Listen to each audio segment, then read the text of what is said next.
베드로전서 1장 8절부터 12절까지 말씀 다 찾으셨으면 의미를 생각하면서 같이 읽겠습니다. 시작. 예수를 너희가 보지 못하였으나 사랑하는도다.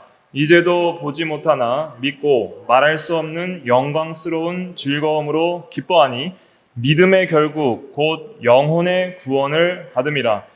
이 구원에 대하여는 너희에게 임할 은혜를 예언하던 선지자들이 연구하고 부지런히 살펴서 자기 속에 계신 그리스도의 영이 그 받으실 고난과 후에 받으실 영광을 미리 증언하여 누구를 또는 어떠한 때를 지시하시는지 상고하니라.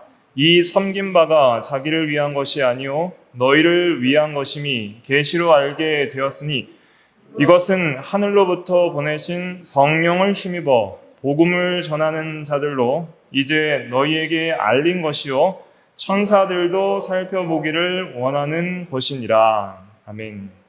이 시간 기독론 13번째 시간으로서 그리스도의 사역 2번째 시간입니다. 그리스도의 사역 중에 오늘은 선지자적 사역 또 2번째 시간이죠. 제목은 외적 계시와 내적 조명.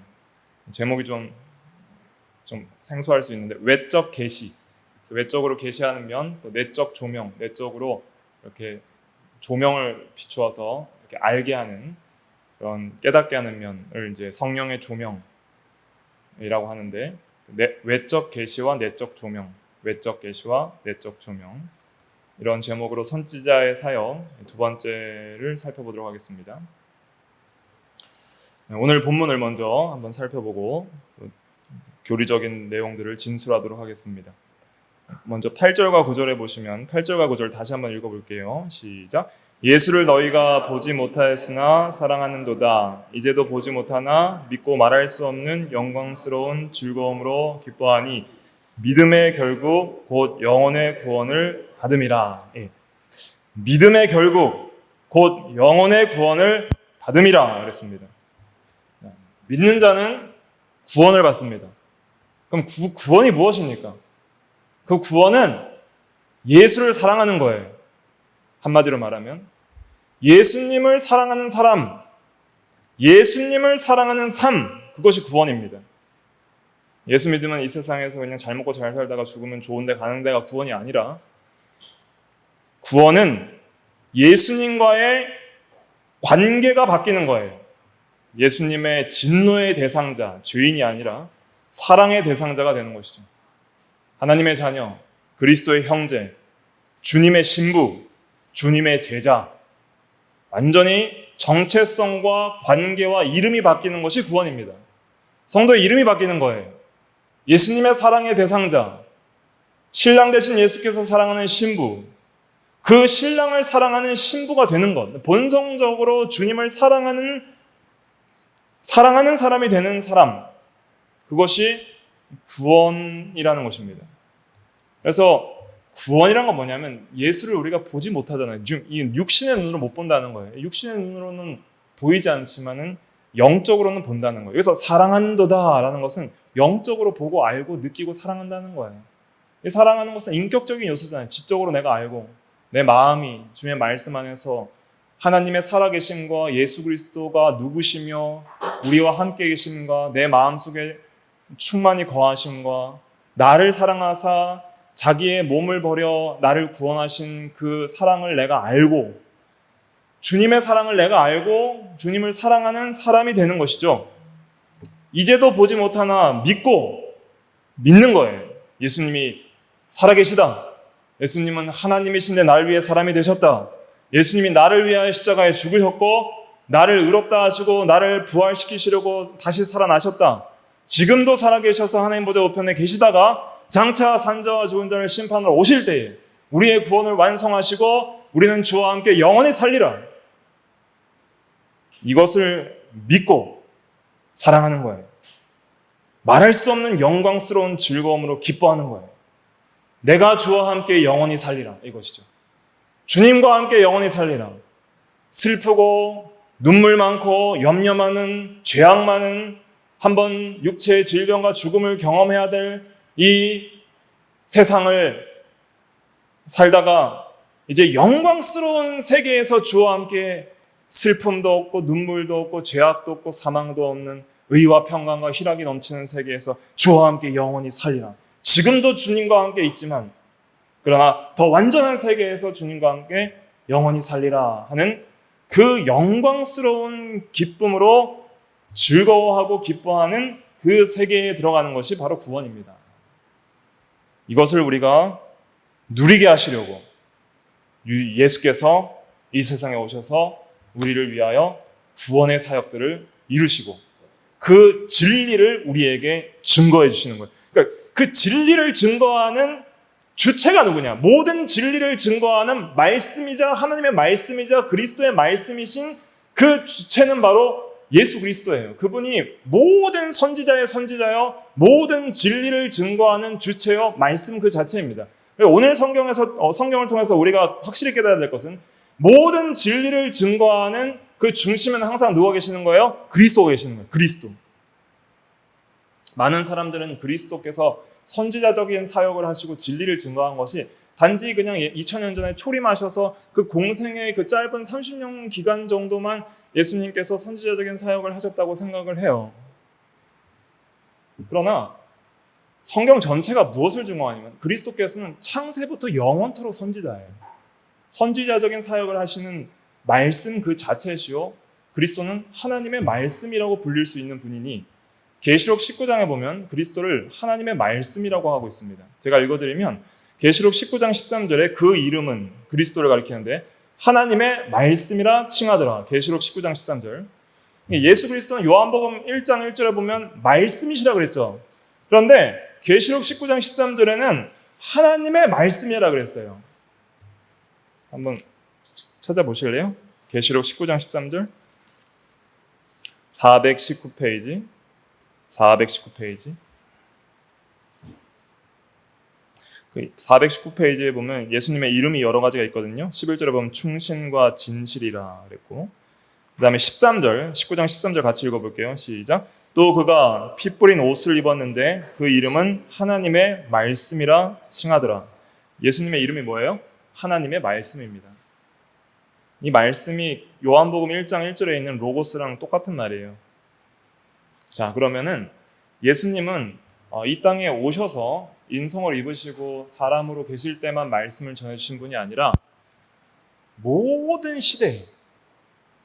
시대에 말씀으로서 모든 진리를 증거하신 분이 바로 이 그리스도라는 것이죠. 그러니까 예수님께서 이 세상에 성육신하기 전에는 영으로서 말씀을 증거했습니다. 그래서 창세기부터 등장하는 모든 하나님의 말씀 중심에는 그리스도가 계시는 거예요. 그래서 빛이 있으라 하시니 빛이 있었고 그대로 되었더라 할 때 그 빛이 있으라고 하신 명령하신 그 말씀이 누구예요? 예수 그리스도, 그리스도의 영인 거예요. 그리스도 영께서 창조의 말씀을 발하셨고 그리고 모든 구약의 선지자들이 말씀을 받아서 말을 했잖아요. 모든 선지자들에게 말씀을 직접 주신 분이 누구냐면 예수 그리스도의 영인 거예요. 그래서 오늘 그것을 베드로전서 1장에서는 증거를 하고 있습니다. 베드로전서 1장 10절 같이 읽어볼게요. 시작. 이 구원에 대하여는 너희에게 임할 은혜를 예언하던 선지자들이 연구하고 부지런히 살펴서 자기 속에 계신 그리스도의 영이 그 받으실 고난과 후에 받으실 영광을 미리 증언하여 누구를 또는 어떠한 때를 지시하시는지 상고하니라. 10절과 11절을 잘 보시면 어렵지 않게 해석이 됩니다. 우리가 받은 이 구원에 대하여 이 구원에 대한 이 진리에 대하여 너희에게 임할 은혜를 예언하던 선지자들이 연구하고 부지런히 살폈는데 선지자들도 연구를 많이 했어요. 여러 계시들을 연구하고 부지런히 살피고 기도하는데 특별히 선지자들에게 그 부지런히 살피고 연구할 수 있는 진리를 주신 분이 누구냐면 11절에 보면 자기 속에 계신 그리스도의 영이 미리 증언하였다 그랬습니다. 그리스도의 영이 증언하시는 거예요. 그리스도의 영이 그 받으실 고난과 후에 받으실 영광을 미리 증언하여 앞으로 장차 오실 메시아 그리스도께서 고난 받으시고 영광 받으실 것을 미리 구약시대 선지자들에게 그리스도의 영이 그 속에 계셔서 증언하셨다는 거예요. 예를 들면 이사야 53장에 보면은 고난의 종에 대한 말씀이 있잖아요. 그런 고난과 그리스도의 십자가의 구속에 대한 그런 예언의 말씀들을 미리 선지자들에게 증언하신 분이 있는데 그분이 누구냐면 바로 그리스도시라는 거예요. 그리스도의 영이 성육신전의 영으로서 증언하였습니다. 그래서 그 선지자들이 연구하고 부지런히 살폈고 또 누구가 어떠한 때에 이제 메시아가 오셔서 어떤 일을 하실 건지 그것을 자세하게 상고하니라 그랬습니다.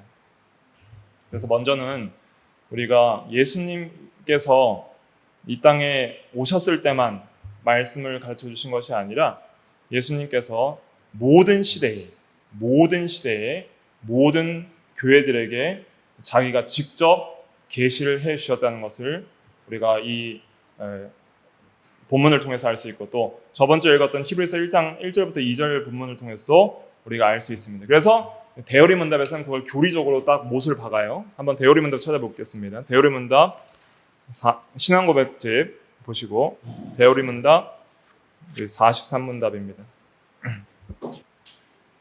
대요리 문답 43문답.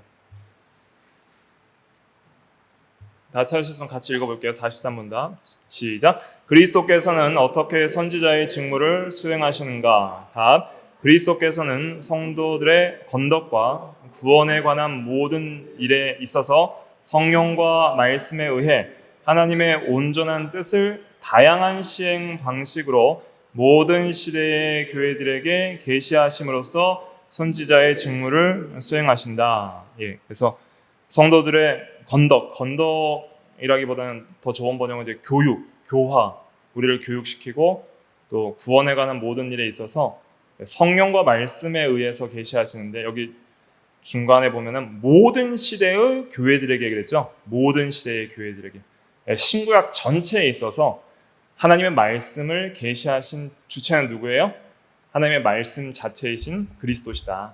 그리스도께서 다 가르쳐 주시는 거예요. 구약시대 때에는 그리스도께서 영으로 가르쳐 주시고 또 이제 성육신 하셔서는 직접 가르쳐 주시고 또 지금 승천하셔서는 어떻게 가르쳐 주시는 거예요? 이제 완성된 이 성경 계시가 완성된 이후에는 기록된 성경과 그리스도의 영인 성령을 통해서 우리에게 성경과 성령으로 성령과 말씀에 의해 이제 오늘날은 성령과 말씀으로 우리에게 여러 진리들을 가르쳐 주신다. 그래서 더 이상의 특별 계시는 없습니다. 성경이 단 거예요.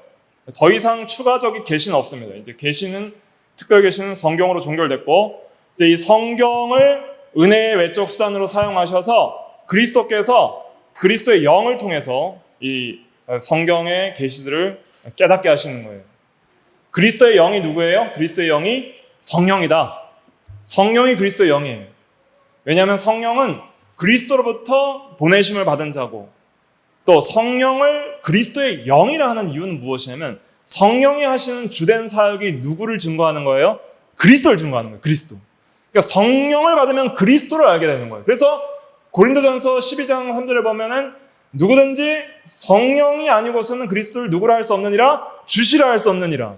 성령을 받아야만 그리스도를 알고 그리스도를 믿고 그리스도께 인도함을 받고 그리스도를 바르게 섬길 수 있는 거예요. 그래서 성령을 가리켜 그리스도의 영이라는 것은 그리스도께 인도하는 영이고 그리스도를 증거하는 영이기 때문에 성령은 그리스도의 영이다. 또 성령은 하나님 아버지께서 보내신 영이기 때문에 하나님의 영이다라고도 하고 사도행전에서는 예수의 영이다라고도 합니다. 삼위일체가 서로 연관이 되시는 거예요. 자, 그러면은 이제 우리가 이 그리스도께서 우리에게 선지자로서 하나님의 뜻을 가르쳐 주시는데 먼저 가르쳐 주시는 방식이 직접 계시가 있고 간접 계시가 있습니다. 직접 계시와 간접 계시 먼저 이렇게 구분을 하고 그다음에 오늘 제목이 뭐예요? 외적 계시와 내적 조명이잖아요. 외적 계시와 내적 조명. 그래서 외적으로 계시한다는 것은 외적으로 이렇게 가르쳐 주신다는 것이고 외적 계시는 외적으로 가르쳐 주신다는 거예요. 내적 조명은 그 계시를 알고 이해하고 믿을 수 있도록 이렇게 깨달음과 또 믿을 수 있는 믿음을 주시는 것을 내적 조명이라고 하는 것입니다. 그래서 직접적으로 주시는 면이 있어요. 직접적으로 외적 계시를 주시는 면 있고 또 간접적으로 외적 계시를 주시는 면이 있다. 이걸 두 가지를 좀 구분을 해서 살펴보도록 하겠습니다. 직접적으로 외적 계시를 주시는 면, 우리가 저번 주에도 좀 살펴봤지만 첫째로는 뭐가 있냐면 신현. 그래서 하나님께서 직접 나타나시는 면. 구약시대는 진짜 나타나셨어요. 하나님께서. 하나님이 영이신데 아무것도 안 보이게 나타날 수가 없죠.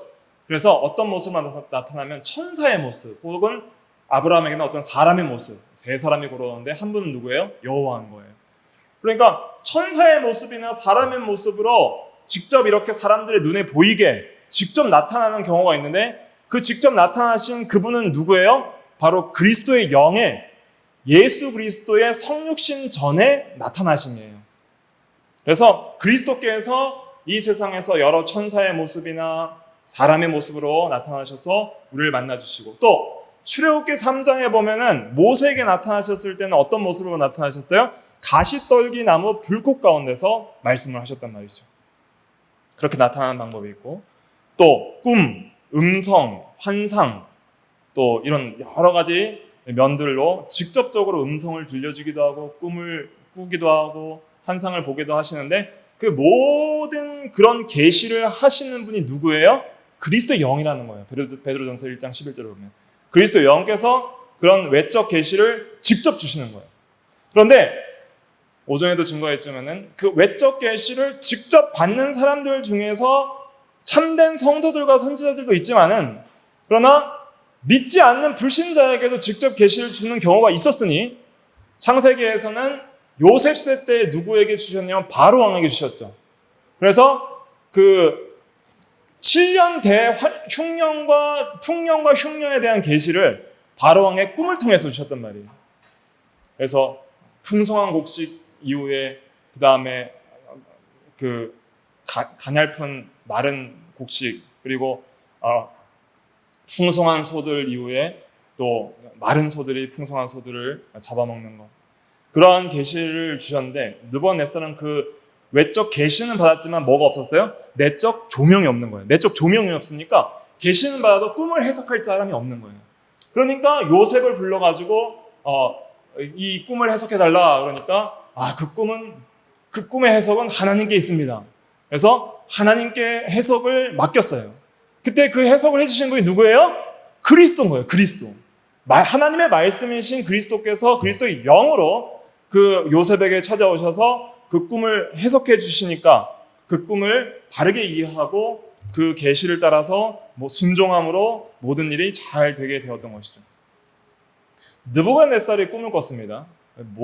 몽중 우상에 대한 꿈을 꿨죠. 우상을 봤는데 이 금머리, 또 은 가슴, 또 놋 배와 넓적다리, 또 그 진흙 섞인 철과 진흙이 섞인 그러한 다리들, 그러한 이 그 몽중 그 형상을 봤는데 그 형상을 느부갓네살 왕이 꿈으로 보고 나서 잊어버렸어요. 자기가 꿈도 다니엘서 2장에서는 잊어버렸단 말이에요. 그래서 그 꿈과 해석 두 가지를 내라라고 사람들에게 명령하니까 어떻게 그걸 내겠습니까? 사람의 마음을 살필 수 있는 신이 아니고서 그것을 어떻게 맞추겠습니까? 할 때 다니엘이 기도하고 가서 그 모든 꿈과 해석까지 다 가르쳐주게 되죠. 다니엘서 2장에서 나오는 내용이죠. 그럴 때 그 꿈과 해석까지 다 가르쳐 주신 분이 누구예요? 그리스도의 영이라는 거예요. 그리스도의 영. 그래서 이 외적 계시도 그리스도께서 직접 그런 꿈이나 또 여러 가지 신현을 통해서 주시기도 하지만은 그 해석까지 완전한 의미에 대한 깨달음까지 주시는 분이 누구예요? 그리스도의 영이다. 그렇기 때문에 우리가 이 진리를 깨닫는 것도 나의 능력과 지혜로 깨닫는 것이 아니라 지혜와 계시의 영, 그리스도의 영, 성령께서 우리에게 지혜를 주시고 깨달음을 주셔야지 깨닫게 되는 것이죠. 오늘 베드로전서 1장 12절 말씀 한번 읽어볼까요? 12절 말씀 시작. 이 섬긴 바가 자기를 위한 것이 아니요 너희를 위한 것임이 계시로 알게 되었으니 이것은 하늘로부터 보내신 성령을 힘입어 복음을 전하는 자들로 이제 너희에게 알린 것이요 천사들도 살펴보기를 원하는 것이니라. 하늘로부터 보내신 성령을 힘입어 복음을 전하는 자들로 이제 너희에게 알린 것이요 성령으로 알리셨다 그랬습니다. 그래서 성령께서 그리스도의 영으로서 이제 우리에게 진리 가운데로 인도하시고 그리스도 가운데로 인도하시는 거예요. 자, 그러면은 요한복음 5장 39절에 뭐라 그랬어요? 너희가 성경을 영생이 있는 줄 알고 성경을 상고하거니와 이 성경은 누구에 대하여 증언하고 있다 그랬어요? 나에 대하여 증언하고 있다. 예수 그리스도에 대하여 성경이 증언하고 있다 그랬는데 그럼 그 모든 성경의 저자는 누구예요? 예수 그리스도신 거예요. 그리스도의 영이 성령을 통해서 이거를 증거하시는 거예요. 그리스도께서 성령을 통해서 이 모든 성경을 증거하시고 그 다음에 그리스도 중심적으로 그렇게 증거를 하신 것이죠. 그래서 우리가 성경을 깨달을 때에 또 성경에 대한 깊은 이해를 갖기 위해서는 우리는 먼저 그리스도가 누구신지를 바르게 이해하고 그리스도가 선지자이심을 바르게 이해하고 그리스도를 안에서 성령을 통해서 진리를 깨닫게 해달라고 간절히 구해야 될 필요가 있습니다. 그런데 그리스도도 모르고 그리스도 없이 성경을 연구하면 어떻게 되는 거예요? 잘못된 깨달음 가운데 가게 되는 거예요. 그래서 대표적인 예가 오늘날 자유주의 신학이죠. 그러니까 성경의 어떤 초자연적인 역사는 믿지 않고 인간의 이성으로만 성경을 사람의 책으로, 하나님의 말씀이 아닌 사람의 책으로만 그렇게 생각하고 연구하는 그런 자유주의 신학이 있고, 또 그리스도를 떠나서 그냥 직접 성령을 받아가지고 진리를 깨닫겠다는 직접 계시를 성령을 통해서 그리스도 없이 받겠다고 하는 신비주의자들.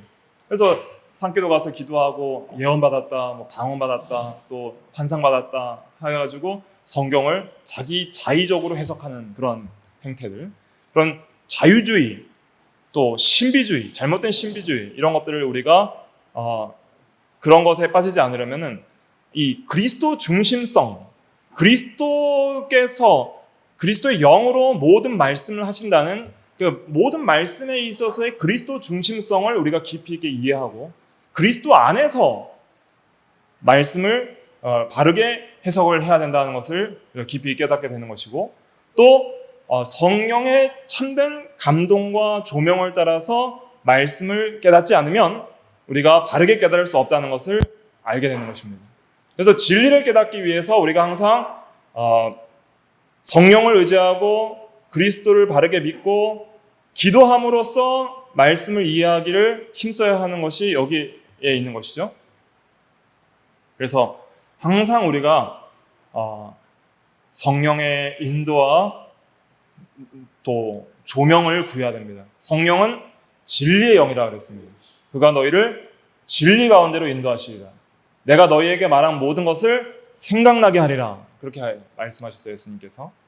그래서 성령의 사람, 성령의 인도와 주장을 받는 그러한 사람이 될 때에 진리를 바르게 이해하고 깨달을 수 있다는 것을 우리가 명심해야 됩니다. 성령의 사람이 되려면 어떻게 해야 되죠?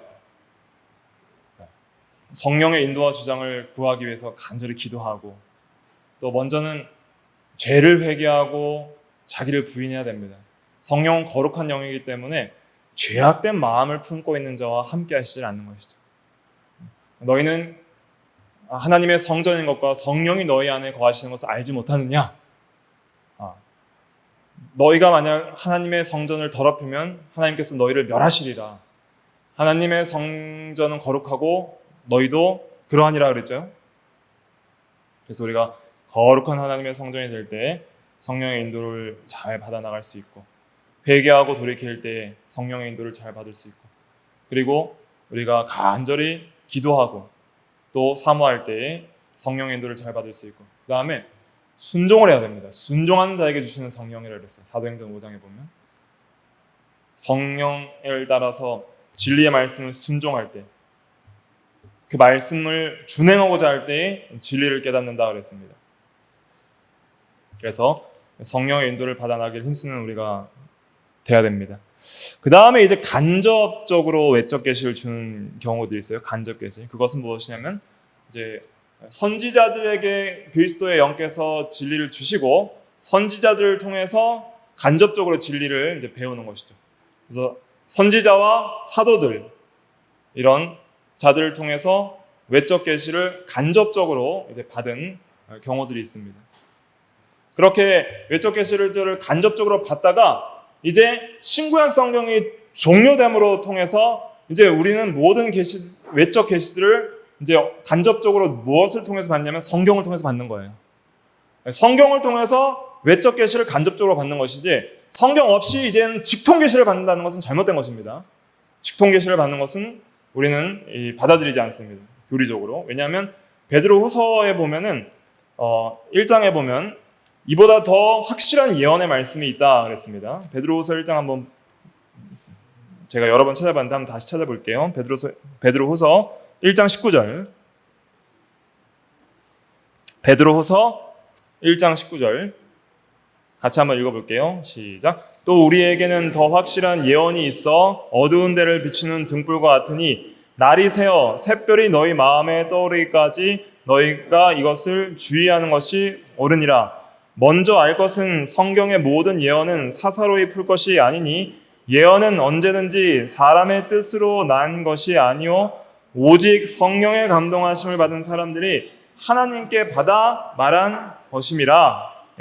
그래서 이 성경은 하나님의 성령의 감동을 받은 사람들이 하나님께 직접 받아서 말한 것이기 때문에 이것은 기록된 하나님의 말씀입니다. 이 기록된 하나님의 말씀은 18절에 보면은 베드로가 직접 변화산에서 예수님의 목소리를 들은 것, 직접 성육신하신 예수님께 들은 것보다 더 확실한 것이 이 성경의 예언이라는 거예요.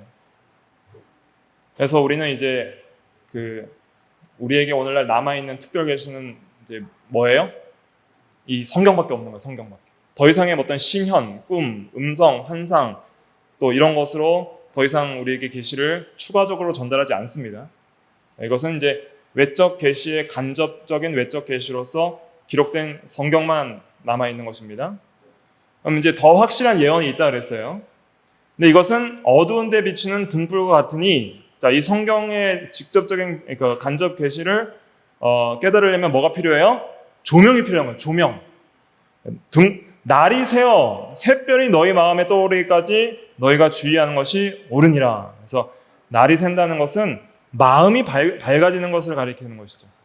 마음이 밝아진다는 것은 우리의 심령이 하나님을 따라서 거룩한 삶을 살아가고 순종하는 삶을 살아가고 빛의 자녀로서 착함과 의로움과 진실함의 열매를 맺어 나가며 우리가 이젠 더 진리 가운데로 행할 때 우리의 심령이 점점 하나님 앞에 가까이 나아가고 그리스도의 사랑 가운데 가까이 나가니까 하나님을 가까이 할수록 마음이 밝아지는 거예요. 마음이 밝아지려면 누구를 가까이 해야 돼요? 하나님을 가까이 해야 됩니다.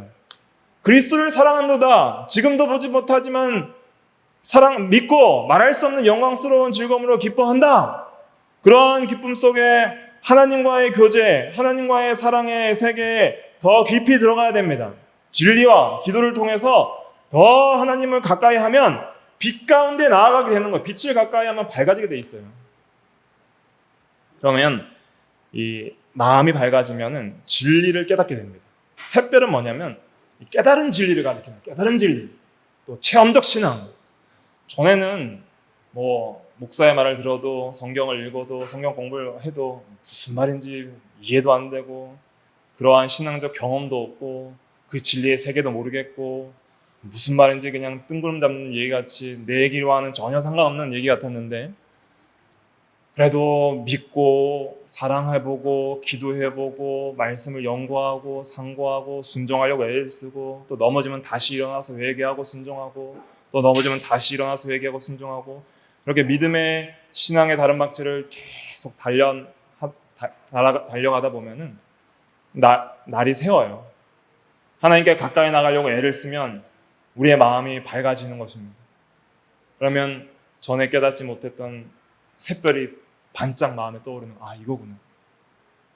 하나님이 살아계시구나. 예수 그리스도의 사랑이 이거구나. 예수 그리스도가 가장 귀한 보화구나.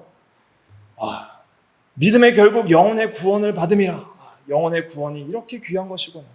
그리스도를 사랑하는 세계가 바로 이런 것이구나. 하나님 나라의 의와 평강과 희락의 성령에 따라 의와 평강과 희락의 세계가 바로 이런 것이구나. 내 마음에 충만한 기쁨과 평안과 안식이 바로 이런 것이구나. 성경의 진리가 예언하고 약속했던 실체가 바로 이것이구나. 믿음은 바라는 것들의 실상이요 보지 못하는 것들의 증거라 그랬는데 실상과 증거가 이렇게 나타났구나. 그래서 깨달은 진리, 체험적 신앙, 이것이 샛별입니다. 샛별이 탁 떠오르는 거예요. 반짝하는 거예요. 거기서 감동이 확 오는 거예요. 이거구나. 그래서 외적 계시를 받아도 뭐가 없으면 몰라요? 내적 조명이 없으면 모르는 거예요. 내적 조명.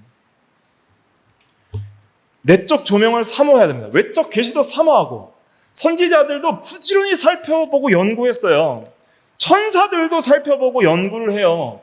그런데 우리가 연구를 안 하면 안 되는 것이죠. 어려워도 배우고 쉬운 것만 배우지 말고 어려운 진리도 공부하고 교리도 공부하고 연구하고 그 교리를 깨닫기 위해서 기도하고 그리고 그 교리대로 진리대로 살아내기 위해서 애를 쓰고 실천하고 그렇게 나아가다 보면은 하나님께서 마음을 열어서 샛별이 떠오르게 하시는 거예요. 반짝하게. 그때의 깨달은 진리는 이 세상 그 무엇보다 바꿀 수 없는 가장 귀한 진리가 되니 우리의 삶을 바꾸는 진리가 되는 것입니다. 그러한 경험들이 있었던 여러 사람들이 있었는데 바울도 있었고 참고적으로 두 사람만 찾아볼게요. 첫째로는 루디아라는 사람이 있었습니다. 사도행전 16장 14절 사도행전 16장 14절 한번 찾아볼게요. 사도행전 16장 14절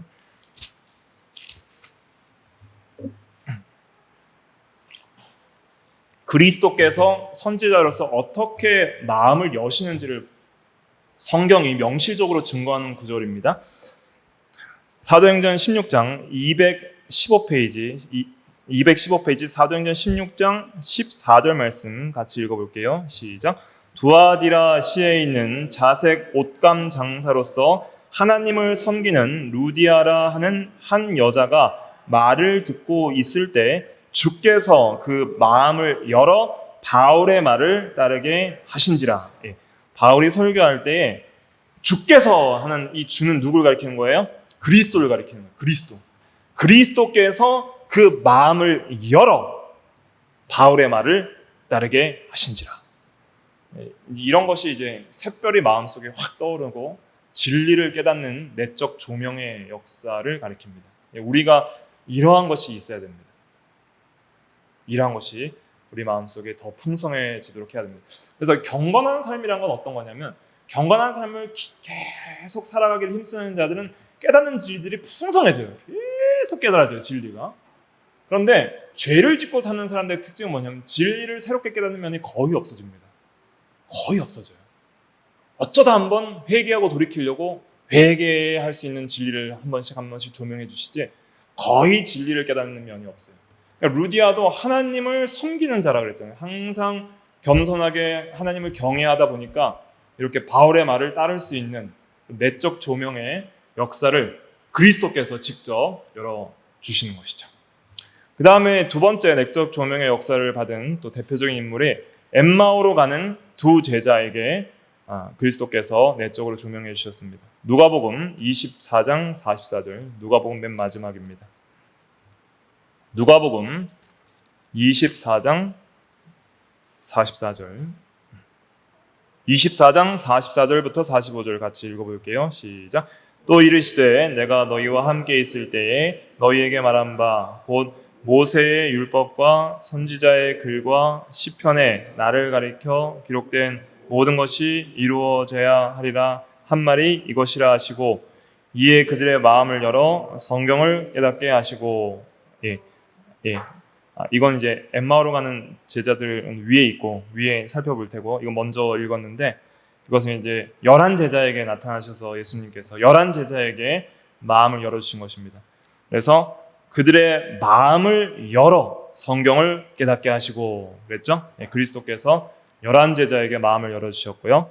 그 다음에 32절 그 위에 이제 엠마오로 가는 두 제자에게 나타난 것은 32절 말씀 31절부터 같이 읽어볼게요. 시작. 그들의 눈이 밝아져 그인 줄 알아보더니 예수는 그들에게 보이지 아니하시는지라.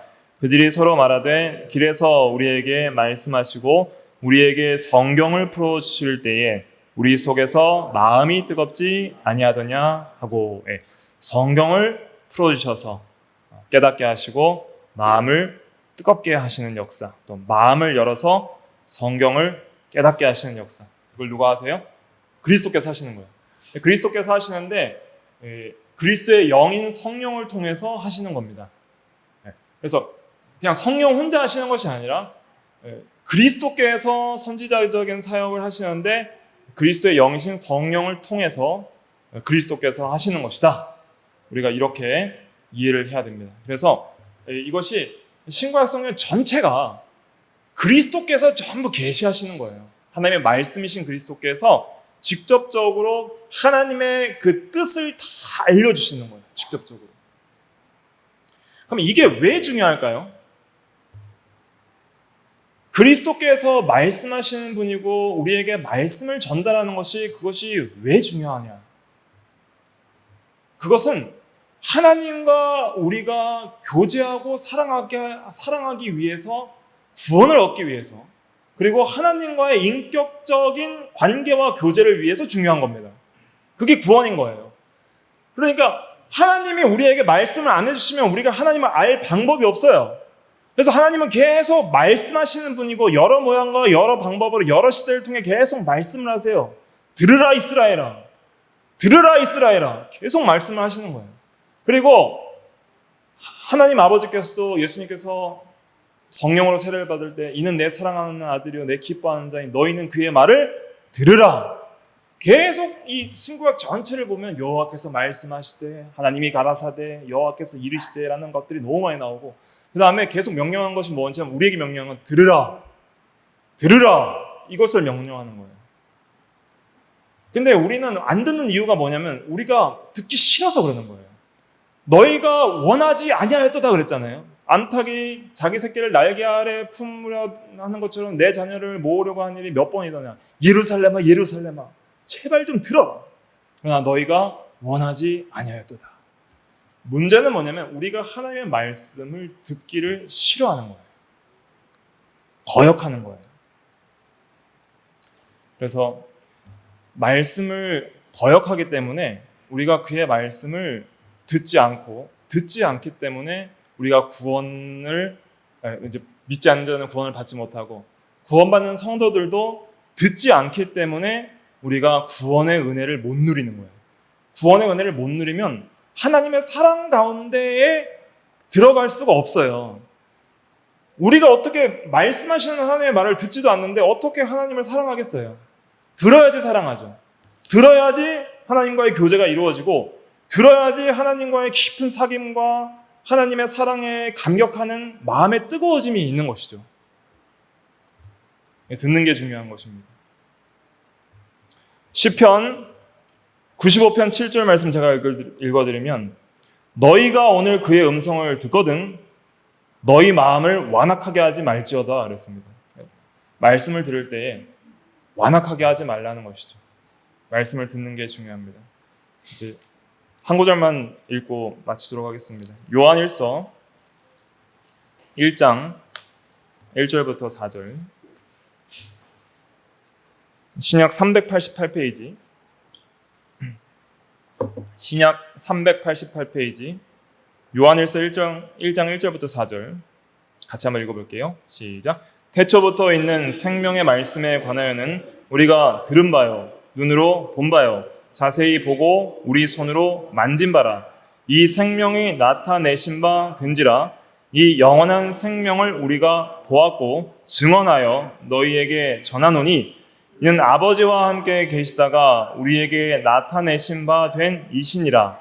우리가 보고 들은 바를 너희에게도 전함은 너희로 우리와 사귐이 있게 하려 함이니 우리의 사귐은 아버지와 그의 아들 예수 그리스도와 더불어 누림이라. 우리가 이것을 쓰면 우리의 기쁨이 충만하게 하려 함이라. 제가 말씀드린 모든 것을 이 말씀으로 요약할 수 있겠습니다. 태초부터 있는 생명의 말씀이 우리에게 나타났습니다. 그리스도의 성육신을 가리키죠. 그래서 이 요한 사도는 그리스도의 품에 안겨서 그의 사랑하시는 제자로서 정말 그리스도를 사랑했던 사람이고, 그래서 직접 육신의 눈으로 들은 바요, 육신의 귀로 본 바요, 우리가 손으로 만진 바라. 그 생명이신 말씀을 우리가 먼저 받아서 너희에게 전하였노니, 우리 3절에 보면 우리가 보고 들은 바를 너희에게 전함은 뭐가 있게 하려 함이에요? 사귐이 있게 하려함이라. 너희와 성도의 교제, 우리와 사귐이 있게 하려며, 또 이 성도의 교제는 누구 안에서 하는 것이냐면 아버지와 그의 아들 예수 그리스도와 더불어 누림이라. 말씀을 전한 목적, 생명의 말씀을 우리가 먼저 받았고, 사도로서 받았고, 그 사도가 받은 말씀을 이제 성경을 통해서, 이 서신을 통해서 우리에게, 지금 여기 있는 우리 신약시대 성도들에게 전하는 이유는 뭐예요? 한마디로 요약하면 뭐가 있게 하려면요? 사귐이에요. 사귐.